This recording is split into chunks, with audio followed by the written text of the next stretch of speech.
नमो अरहन्ताण।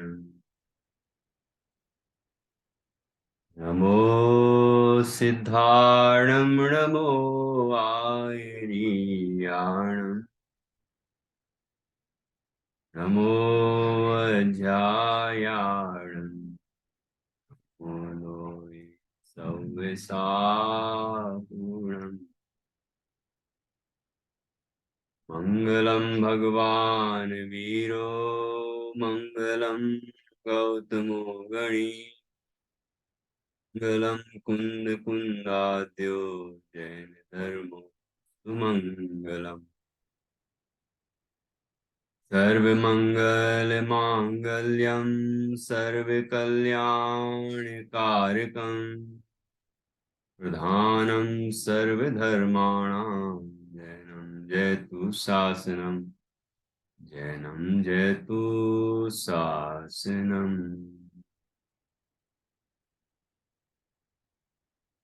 विश्वप्रकाशि महिमान् ममानमेकम्।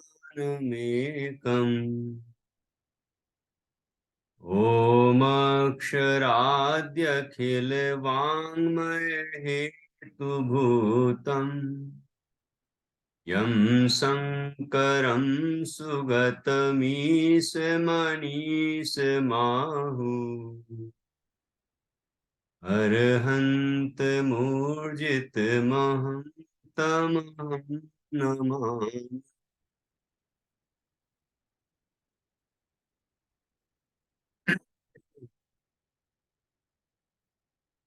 आचार्य श्री योगेंदु देव द्वारा रचित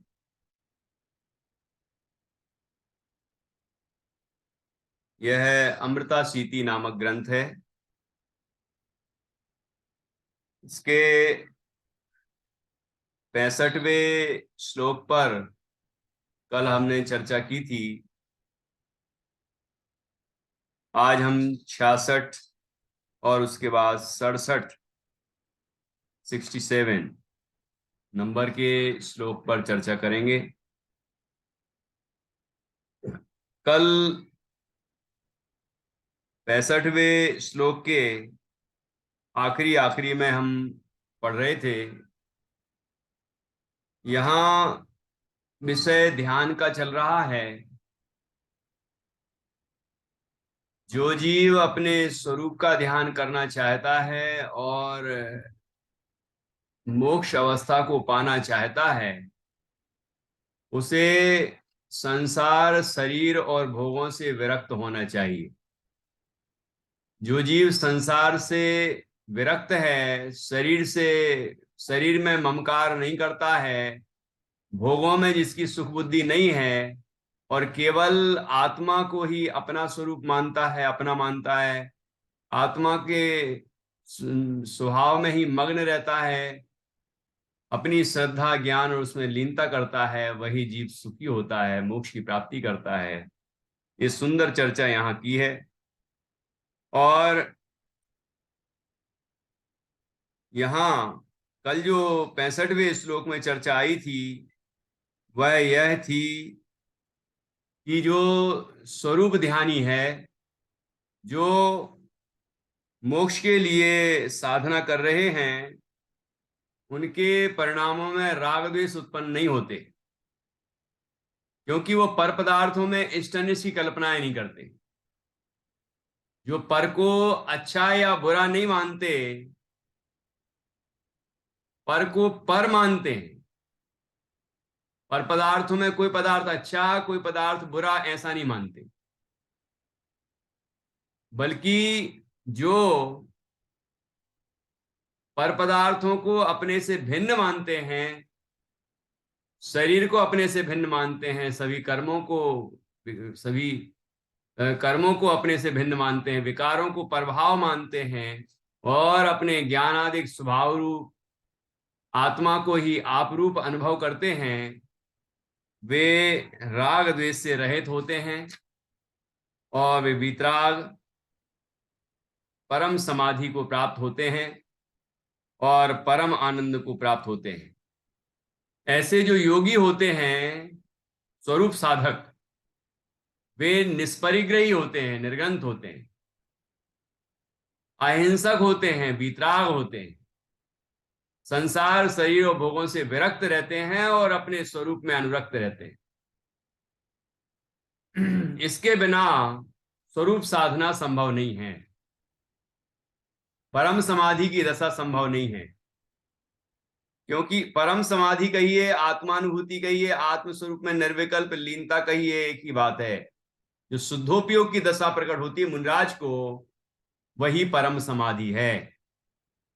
तो उस दशा में ये विकृति नहीं होती, क्योंकि विकृत वेश वाला कभी निस्संक होकर, निश्चिंत होकर अपने स्वरूप में निमग्न नहीं हो सकता।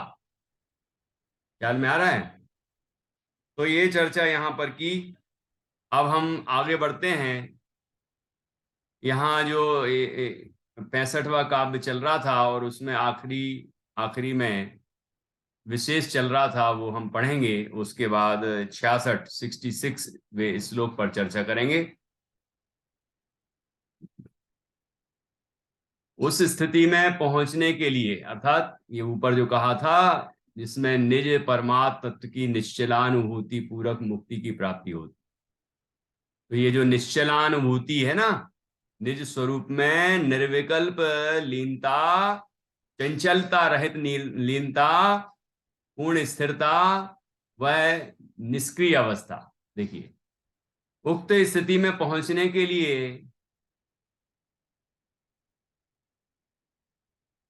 यहीं से पढ़ते हैं विशेष। पूर्व पद में शरीर की अशुद्धता व हेयता प्रतिपादित करने के उपरांत यहाँ कषायों की मूल इष्ट अनिष्ट कल्पनाओं को त्यागने की प्रेरणा देते हुए शुभाशुभ विकल्पों से पूर्णता मुक्त होकर निर्विकल्प दशा प्राप्त करने का संदेश योगेंद्र देव ने दिया है। नित्या, आपने पढ़ा होगा बाल बोध में कि कसाएं क्यों उत्पन्न होती हैं और कैसे मिटें। ये मोक्षमा प्रकाशक में आया मूल में, वहां भी दिया कसाय वाले पाठ में दूसरा भाग आखिरी में। मुख्य मिथ्यात्व के कारण जब परपदार्थ इष्टनिष्ठ भाषित नहीं होते, तब मुख्यतः कसाएं उत्पन्न नहीं होती।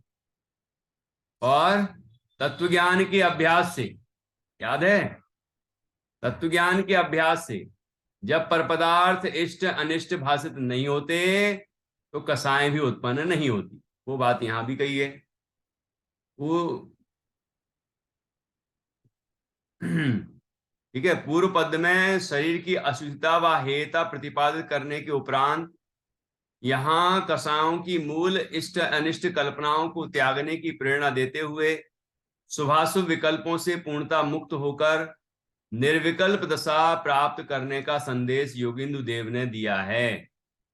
यह निर्विकल्प स्थिति व समाधि वस्तुतः एक ही वस्तु है, दो नहीं है, एक बात है, एक ही वस्तु है, अर्थात एक ही बात है।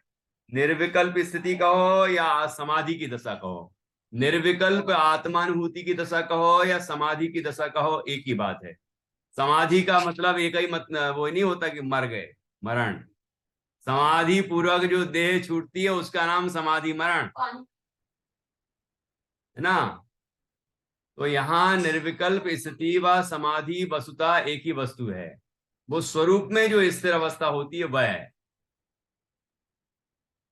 जिसमें निज परमात्म तत्व की निश्चलानुभूति पूर्वक मुक्ति की प्राप्ति होती है।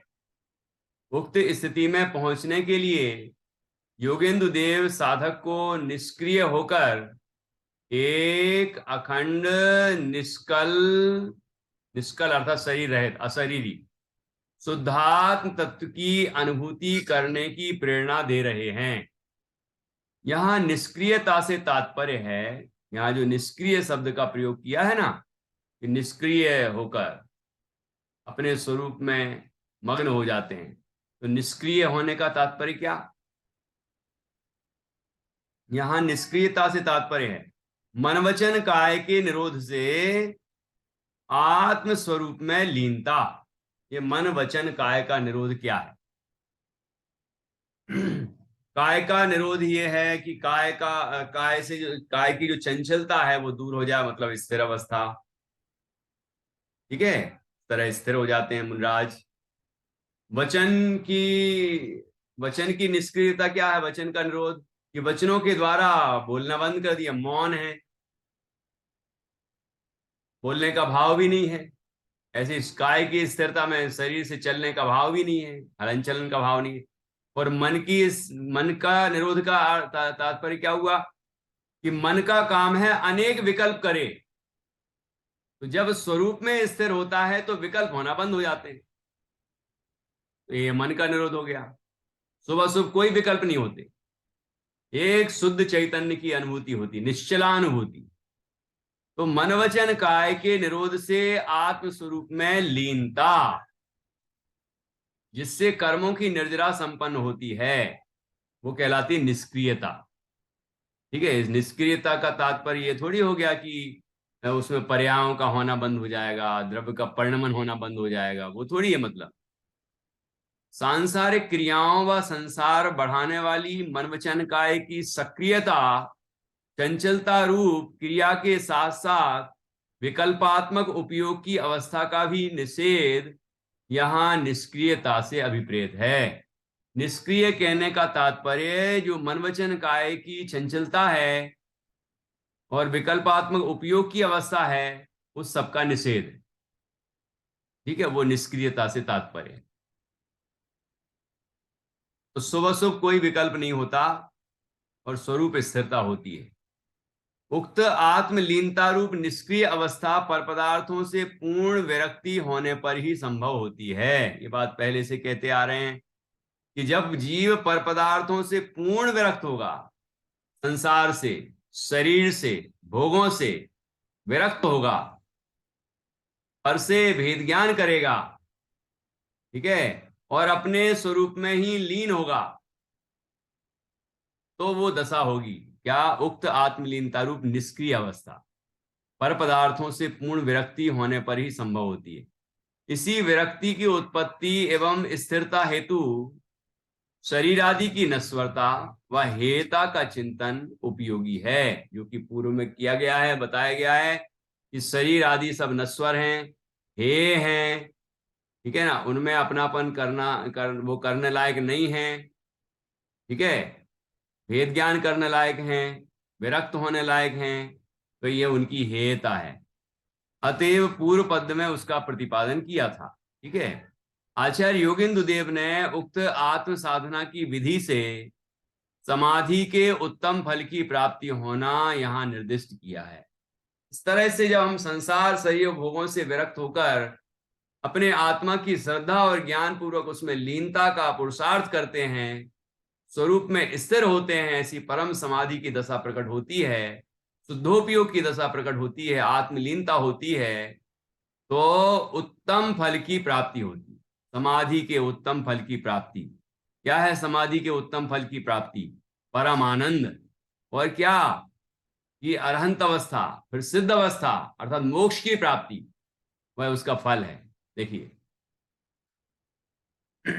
आचार्य योगेंद्र देव ने उक्त आत्म साधना की विधि से, इस तरह जो ऊपर बताई है, इस तरह की आत्म साधना की विधि से समाधि के उत्तम फल की प्राप्ति होना यहां निर्दिष्ट किया है। समाधि की अवस्था में ध्यान, ध्याता और ध्येय इनका समरसी भाव होता है। जहां ध्यान, ध्याता, ध्येय को न विकल्प बच भेदन, जहां चिदभाव कर्म चिदेश क्रिया चेतना क्रिया, तहां तीनों अभिन्न अखिन्न सुधोपयोग की निश्चल दशा प्रगति, जहां दृढ़ ज्ञानमय। इस तरह से छेडाला के पद हैं, थोड़ा इधर उधर हो रहा है। भाव ये है कि समाधि की अवस्था में ध्यान, ध्याता और ध्येय इनका समरसी भाव होता, अर्थात इनका भेदात्मक बोध नष्ट होकर, ध्यान, ध्याता और ध्येय इन तीनों का भेद नष्ट होकर अभेद अखंड ज्ञायकाकार अनुभव होता है। ये एक ज्ञायक भाव रूप ही परिणमन होता है। ऐसी वह परम समाधि की दशा होती है, परम आनंद की दशा होती है, जिसकी चर्चा यहाँ आचार्य ने की है 65वें काव्य में। अब आगे इसी को और पुष्ट करते हैं इसी बात को आचार्य जटानंदी सिंह नंदी आदि संतों ने ये बात कही है। तो ये 66वां श्लोक है। यहाँ लिखा है उत्थानिका में कि जटानंदी सहनंदी आदि महापुरुषों के द्वारा निरूपित किए गए उक्त वृद्ध मत संवाद को दिखला रहे हैं।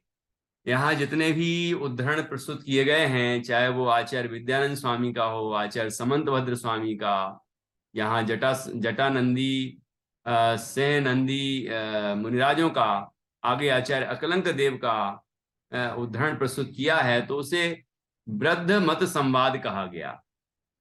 ये आचार्य योगेंद्र देव के सब पूर्ववर्ती प्रसिद्ध प्रतिष्ठित आचार्य हैं, प्रामाणिक आचार्य हैं, जिनके ग्रंथों का उद्धरण, जिनके श्लोकों का कथन का उद्धरण यहाँ पर प्रस्तुत किया गया है अपनी बात को पुष्ट करने के लिए, तो उन्हें वृद्ध मत संवाद कहा।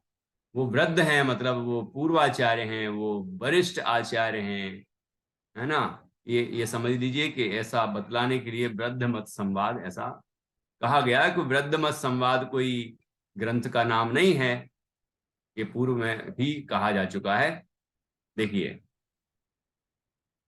तो यहाँ एक श्लोक है जो जटानंदी सहनंदी देव के द्वारा रचित है।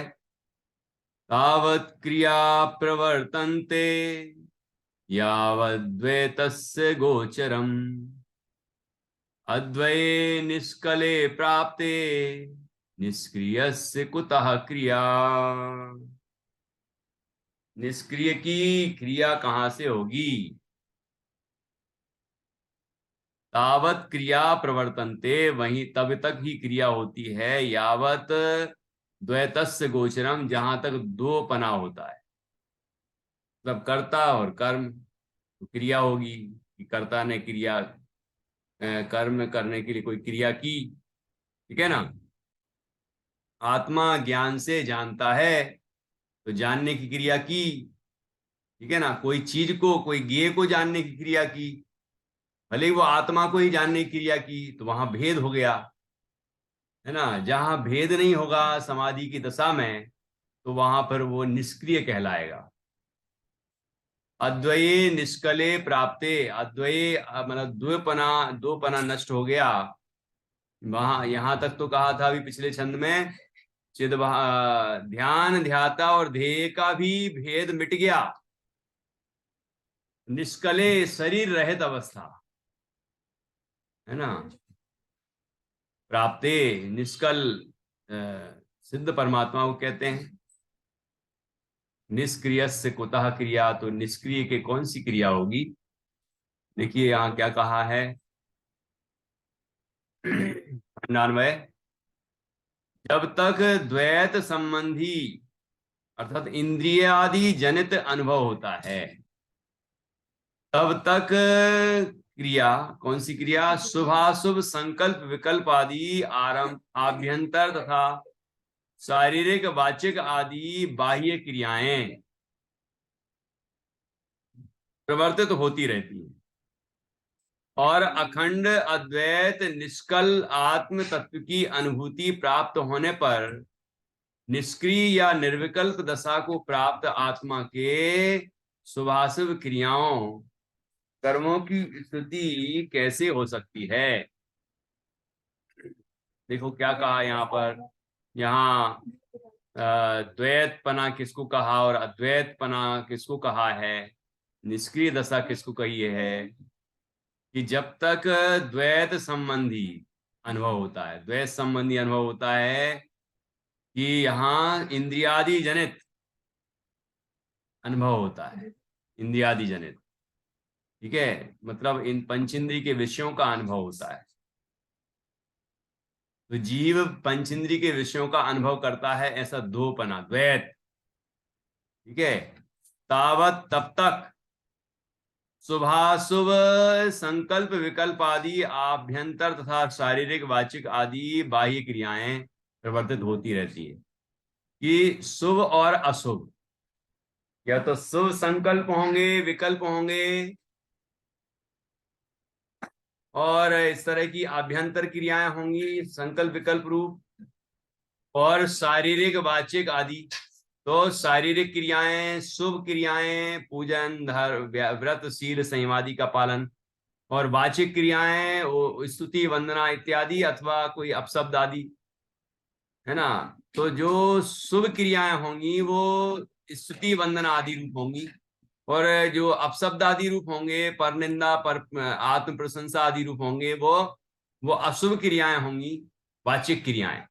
ऐसी तो आभ्यंतर मन की क्रिया, शरीर की क्रिया और वचन की क्रिया।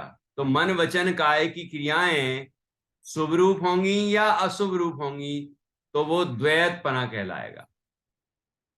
द्वैत संबंधी, जब तक द्वैत संबंधी इंद्रियादि जनित अनुभव होता है, तब तक शुभाशुभ संकल्प विकल्प आदि आभ्यंतर तथा शारीरिक वाचिक आदि बाह्य क्रियाएं प्रवर्तित होती रहती हैं। जब तक जीव इंद्रिय जनित भोगों का अनुभव करेगा, तब तक ये मन वचन काय की विकृतियां होती रहेंगी। और अद्वय निष्कले प्राप्ते, कि अखंड अद्वैत निष्कल आत्म तत्व की अनुभूति प्राप्त होने पर, जब जीव शरीर मन वाणी कर्म नो कर्म संसार शरीर भोग सबसे विरक्त, जब विरक्त हो जाता है और अपने एक शुद्ध चैतन्य आत्मा में ही मग्न हो जाता है, तो फिर कैसी दशा होती है कि वह अखंड अद्वैत निष्कल आत्म तत्व की अनुभूति प्राप्त होने पर निष्क्रिय या निर्विकल्प दशा को प्राप्त आत्मा के शुभाशुभ क्रियाओं या शुभाशुभ कर्मों की स्थिति कैसे हो सकती है। जब जीव आत्म स्वरूप में लीन होगा, तो ना शुभ भाव होंगे ना अशुभ भाव होंगे, शुद्ध भाव होंगे, वो वीतराग भाव होंगे वो, ठीक है। वहां निराकुल आनंद होगा, कर्मों के का संवर और निर्जरा होगी, जिससे कि मोक्ष की प्राप्ति होगी। ये बात यहां बताई है। हिंदी अनुवाद, कन्नड़ टीका का हिंदी अनुवाद है। जब तक द्वैत का विषय है, तब तक शुभ और अशुभ व्यापार रूप क्रियाएं आत्मा में प्रवर्तित होती रहती हैं। द्वैत का विषय दोपन, मतलब इंद्रियानुभव, यहां पर द्वैत का तात्पर्य इंद्रियादि जनित अनुभव, ठीक है। तो तब तक शुभ अशुभ क्रियाएं होती रहेंगी।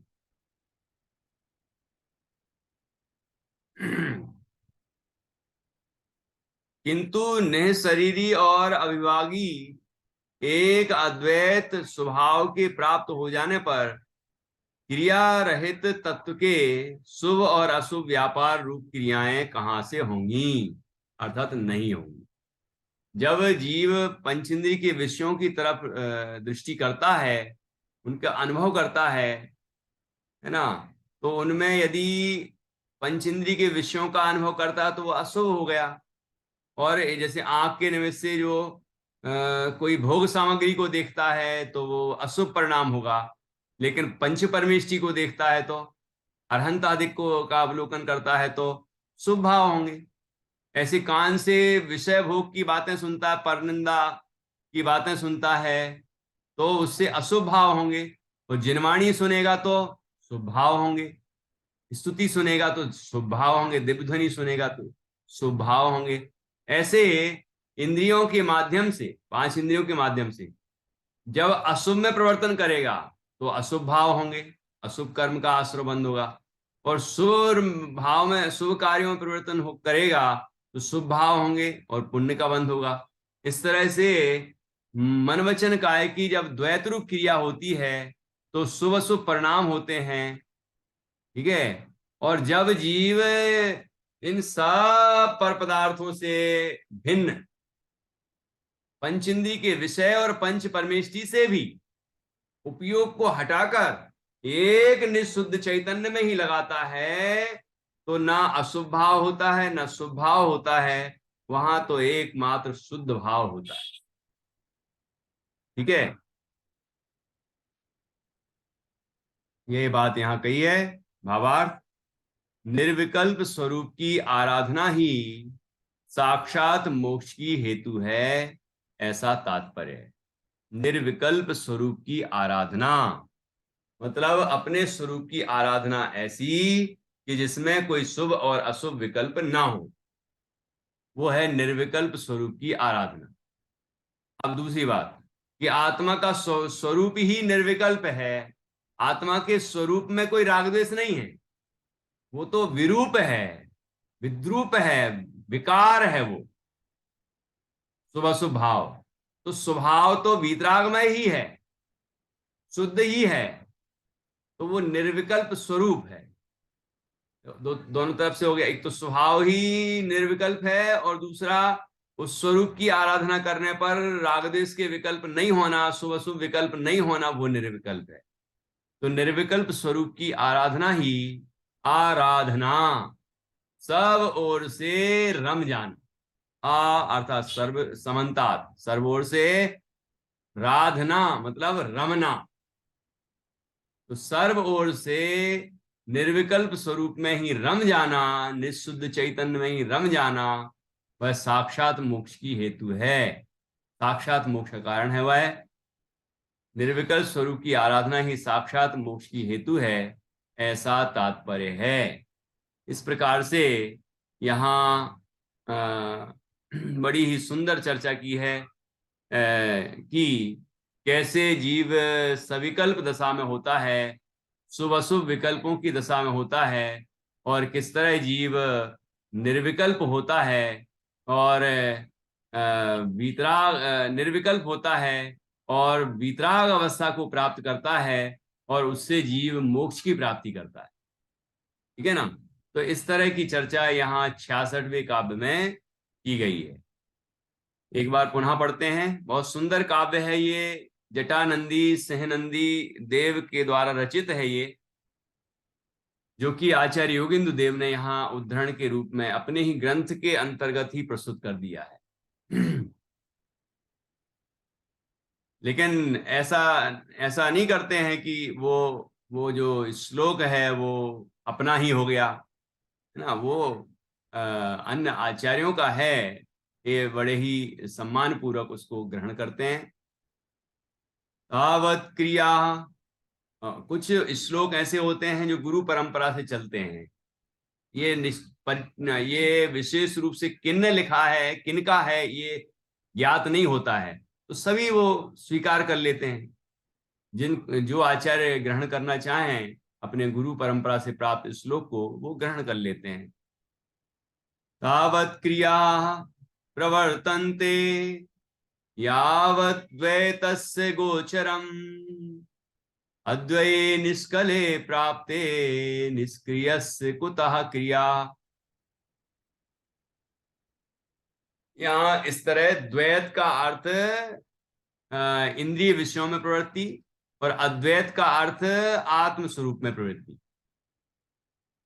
ठीक है, वहां यहाँ द्वैत का अर्थ ये नहीं है कि ध्यान ध्याता देह पने का विकल्प होना, वो पिछले छंद में कहा था, वो अलग विषय था, यहाँ अलग विषय है।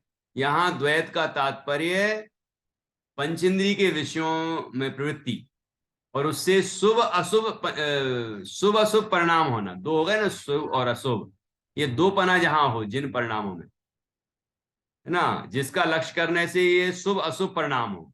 जब इष्टनिष्ठ की कल्पनाएं करेगा जी पर में, तो शुभ या अशुभ परिणाम होंगे, तो वो द्वैत भाव है। और जब जीव अपने स्वरूप में मग्न होगा तो न शुभ भाव होगा ना अशुभ भाव होगा, तो अद्वैत भाव होगा, वो अद्वैत कहलाएगा। ठीक है, और आत्मा भी एक है और उसमें लीनता का परिणाम भी वो एक है, एक वीतरागमय है, निर्विकल्प है, शुद्ध है। ये इस तरह का अद्वैतपना है, वो एक रूपता है ना। और वही एक रूपता ही निष्क्रियता है, मतलब वहां पर शुभ शुभ भाव रूप क्रिया नहीं हो रही है, ये ही वहां निष्क्रियता है ना। और ये परम समाधि की दशा है, इसी को निश्चलानुभूति कहते हैं, इसी को आत्म स्वरूप की स्थिरता कहते हैं। ठीक है ना। परम समाधि और आत्म स्थिरता अलग अलग चीजें नहीं हैं, एक ही वस्तु है। ये बात भी अभी अभी पिछले श्लोक में भी कही थी। इस तरह हमने अभी 66वें काव्य पर चर्चा की। यहाँ और विशेष भी है 66वें काव्य का, वो और पढ़ते हैं। देखिए, प्रस्तुत पद्य वरांग चरित्र के कर्ता आचार्य जटा सिंह नंदी कृत है, ऐसी टीकाकार की उक्ति है। टीकाकार ने कहा कि आचार्य जटा सिंह नंदी मुनिराज का कहा हुआ है ये, है ना श्लोक। तो उनका तो एक ग्रंथ है जटानंदी, जटा सिंह नंदी मुनिराज का, उसका आचार्य का वरांग चरित्र। वरांग कुमार थे, वरांग कुमार, उनकी कहानी है इसमें, वरांग चरित्र। ठीक है। तो किंतु यहाँ विशेषकार जो हैं संपादक, वो कह रहे हैं डॉक्टर सुदीप जी कि वरांग चरित्र की किसी भी प्रति में यह पद्य उपलब्ध नहीं होता है। देखो कितनी मेहनत की होगी उन्होंने।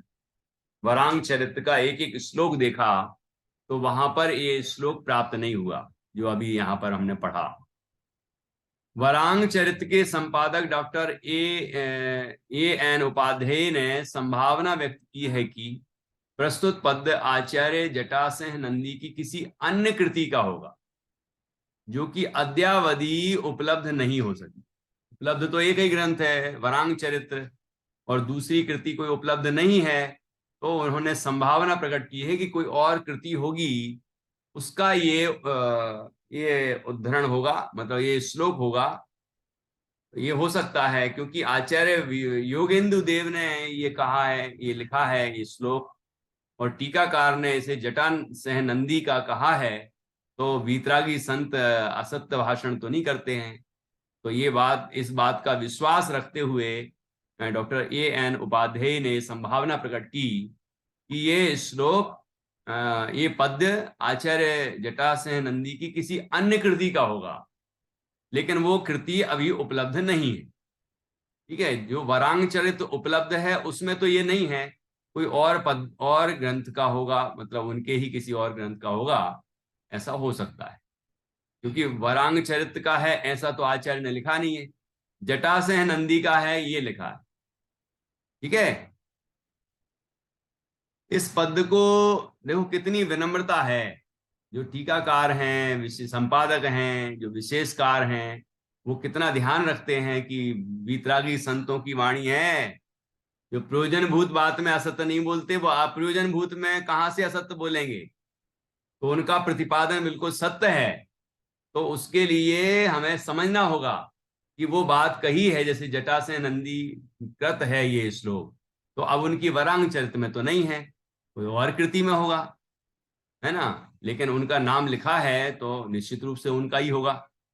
इस पद को परमात्म प्रकाश की टीका में भी ब्रह्मदेव सूरी ने उद्धृत किया है, किंतु वहां किसी का नामोल्लेख नहीं किया गया कि ये किन का है, ऐसा उल्लेख करके नहीं लिखा है। तो ये निश्चित नहीं हो पा रहा है कि आचार्य जटासेन नंदी की कौन सी कृति का वो श्लोक होगा। ठीक है। अब देखिए यहां निष्कल पद का अर्थ है कल, अर्थात शरीर, मल, काम, बंधन, बेड़ी, अंश, अंश भेद से रहित। कल, कल का अर्थ ये सब होता है, शरीर, मल, काम, बंधन, बेड़ी, अंश, अंश भेद, है ना। और निष्कल का अर्थ निकालना है ना, तो कल का, कल से रहित, मतलब इन सब चीजों से रहित, शरीर आदि सब चीजों से रहित, अर्थात अशरीरी, वीतराग, निष्काम, मुक्त, अखंड, शुद्ध आत्मा। ठीक है। निष्कल का अर्थ हुआ ये। और तथा अद्वय, अद्वय पद निर्विकल्प अनुभूति से प्राप्त होने वाले ज्ञान, ज्ञाता, ज्ञेय, गुण, गुणी, पर्याय, पर्यायी आदि समस्त भेदों या विकल्पों से रहित शुद्ध ज्ञायक तत्व का बोधक है। कि शुद्ध ज्ञायक तत्व जो है उसमें गुण गुणी का भेद नहीं, पर्याय पर्यायी का भेद नहीं, उसे वहां ज्ञान ज्ञाता ज्ञेय का भेद नहीं, वो तो एक अखंड शुद्ध चैतन्य तत्व है, एक ज्ञायक भाव है। जिसे समय सार जी में कहा, ज्ञात वह तो वही है, छठवीं गाथा है ना। वो ज्ञायक कैसा है कि ज्ञात वह तो वही है, जो ज्ञात होता है वह तो वही है, एक ज्ञायक भाव ही है, अन्य कुछ और है ही नहीं, वहां दोपना दिखता ही नहीं, एकाकार एक शुद्ध चैतन्य ही दिखाई देता है। तो ये द्रव्य है, ये गुण है, ये पर्याय है, ये ध्यान है, ये ध्याता है, ये ध्येय है ना। ये इस तरह भेद नहीं दिखते, वहां तो एक चैतन्य तत्व, एक ज्ञायकाकार ही दिखाई देता, अनुभव दिखाई देता है, तात्पर्य अनुभव में आता है, एक ज्ञायक भाव अनुभव में आता है और आनंद की अनुभूति होती है। ऐसी आत्मा की अनुभूति, आत्मा की साधना और आत्मा की साधना का फल क्या होता है, वो यहाँ पर बहुत सुंदर ढंग से प्रस्तुत किया गया है।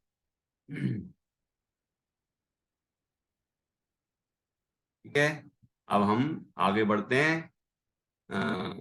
अब इसके आगे का श्लोक है 67, 67। तो 67 में क्या कहा गया है? यह मैं, यह मेरा, इस भावना से बंध होता है तथा ये सब क्षणिक संबंध हैं, ऐसा मानने से मोक्ष होता है। यह बता रहे हैं, यह मैं, यह मेरा, क्या क्या मैं और क्या क्या मेरा। यह मैं शरीर, यह मैं ये मनुष्य पर्याय है ना। मैं सुखी दुखी, मैं रंक राव मेरे, धन ग्रह गोधन प्रभाव मेरे, सुदती मैं सकल दीन, बेरूप सुभग मूरख प्रवीण। ये मैं और ये सब मेरा, ये शरीर मेरा, मन मेरा, वाणी मेरी, मकान मेरा, धन मेरा, परिवार मेरा, ये सब मेरे हैं। ऐसा सब सब ये मैं और यह मेरा की जो भावना है, ये बंध, इससे बंद होता है, कर्म का बंद होता है। और तथा ये सब क्षणिक संबंध हैं, जो ये जानता है, ये मानता है कि ये सब संबंध जो हैं, शरीर मन वाणी संसार शरीर भोग, ये सब मेरे नहीं हैं, ये क्षणिक संबंध हैं और मैं एक ज्ञायक भाव हूं, इन सब से भिन्न, नो कर्म द्रव्य कर्म भाव कर्म से भिन्न मैं एक शुद्ध चैतन्य तत्व हूं। ऐसी अनुभूति से कि ये सब क्षणिक हैं और मैं शाश्वत तत्व हूं, ऐसी अनुभूति से, ऐसी ऐसी मान्यता से, ऐसी साधना से मोक्ष की प्राप्ति होती है। ये बात यहाँ इस श्लोक में बताई गई है। तो इस श्लोक पर हम चर्चा कल करेंगे, अभी चर्चा को हम यहाँ विराम देंगे। ठीक है, और 67, 67 नंबर का ये श्लोक है, बड़ा सुंदर श्लोक है ये, इस पर हम कल चर्चा करेंगे। अभी जिनवाणी स्तुति।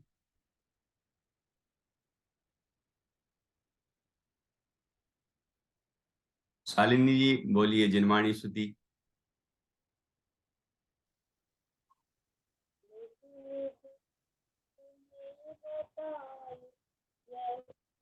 पुकारे हैं इसके लिए जिन्हें वाणी माँ को वंदना सत्यवारे है, वंदना सत्यवारे है। गुरुदास निर्माणी माता की जय, महान जिन की जय। सभी लोगों का उनके माध्यम से पंच परमेष्टि का